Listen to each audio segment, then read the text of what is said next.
Hey there, I'm Greg with Inyuk Knives and Leather, and I wanted to make this little short video about hand sanding. I know there's lots of videos out on different media about hand sanding and the way they do it and the jigs they use and what have you. And I wanted to throw mine out there to see if anybody might find it useful. Um, and the reason I've come to the way that I do it is that about a year ago, maybe a little less, I developed a problem with my thumb. And I think it was due to hand sanding. I had done quite a few of the large chopper blades, the camp choppers that I make, and it takes a long time to hand sand those. And the first one I ever made was I used CPM 4V, and after it was heat treated, it took me about a week to go from a 220 grit up to 1,000 grit over the whole blade. And this is a 16 1/4 inch blade, and just takes a long time. And so I think by doing the same thing I was doing over and over and over again, it really hurt my left thumb anyway. My right thumb is fine, I can bend it back. My left thumb, that's as far as I can go. I can go that far and that's it.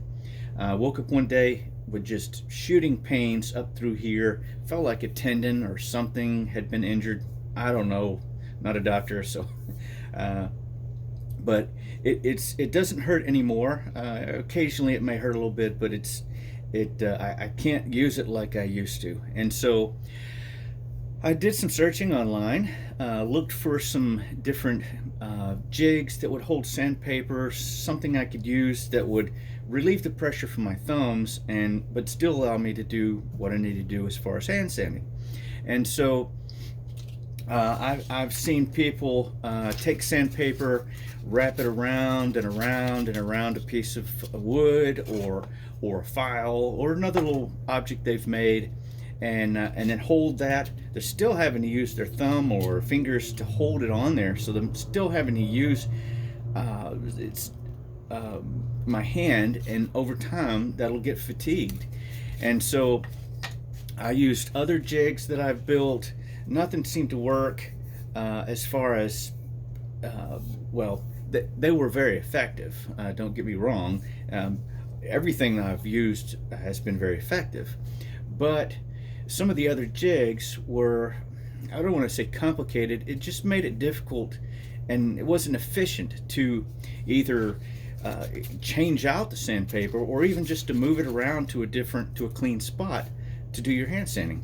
So I made this. It is a piece of micarta. I think it's 3/8 inch thick, and it has a bevel right here in the middle.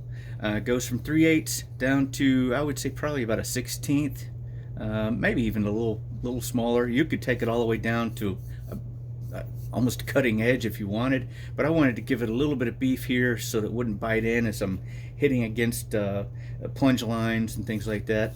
And the way it works is I just place my sandpaper on here. I bend it around, pinch it with my thumb and forefinger initially, and I take a clothespin and I just clip the clothespin on there, and that holds it nice and firm. And then I take this is just off-the-shelf glass cleaner, Windex, same thing, and I spray that on there, and then I start hand sanding.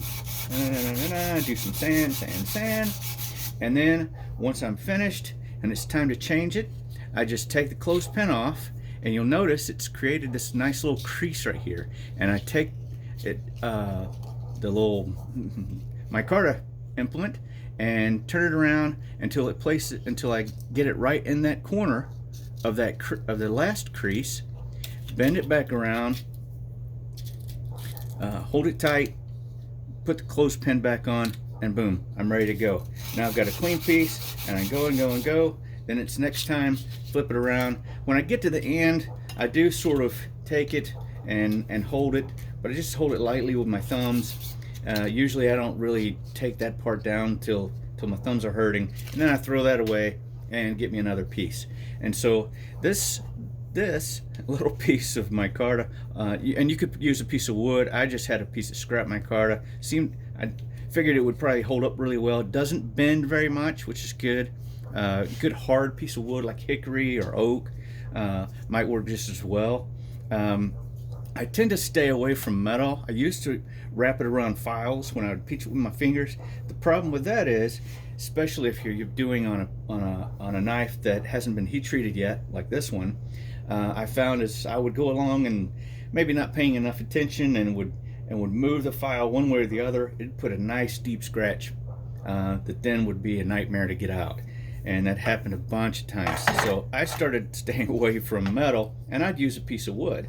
Now this method, you could use a piece of wood. You could take the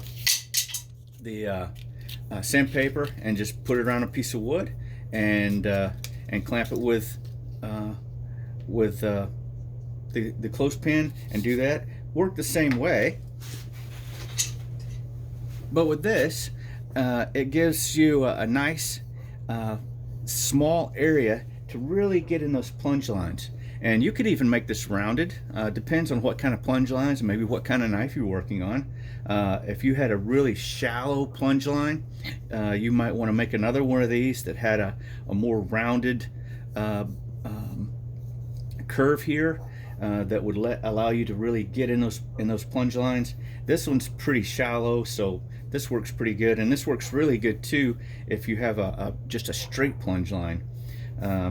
But yeah, so hopefully that helps some people. I actually enjoy hand sanding, so I know a lot of knife makers hate it, but I actually find it relaxing.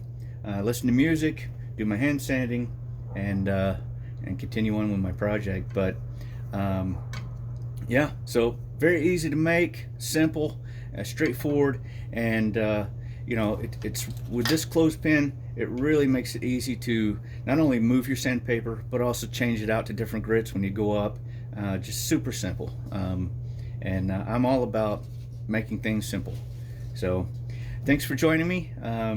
Hopefully maybe I'll film another tip if I come across one, and I just don't do much filming. I've tried it before and I'm not good at it, so I just concentrate on making my knives and leather stuff. So alright, well, thanks for joining me, and hope this helps.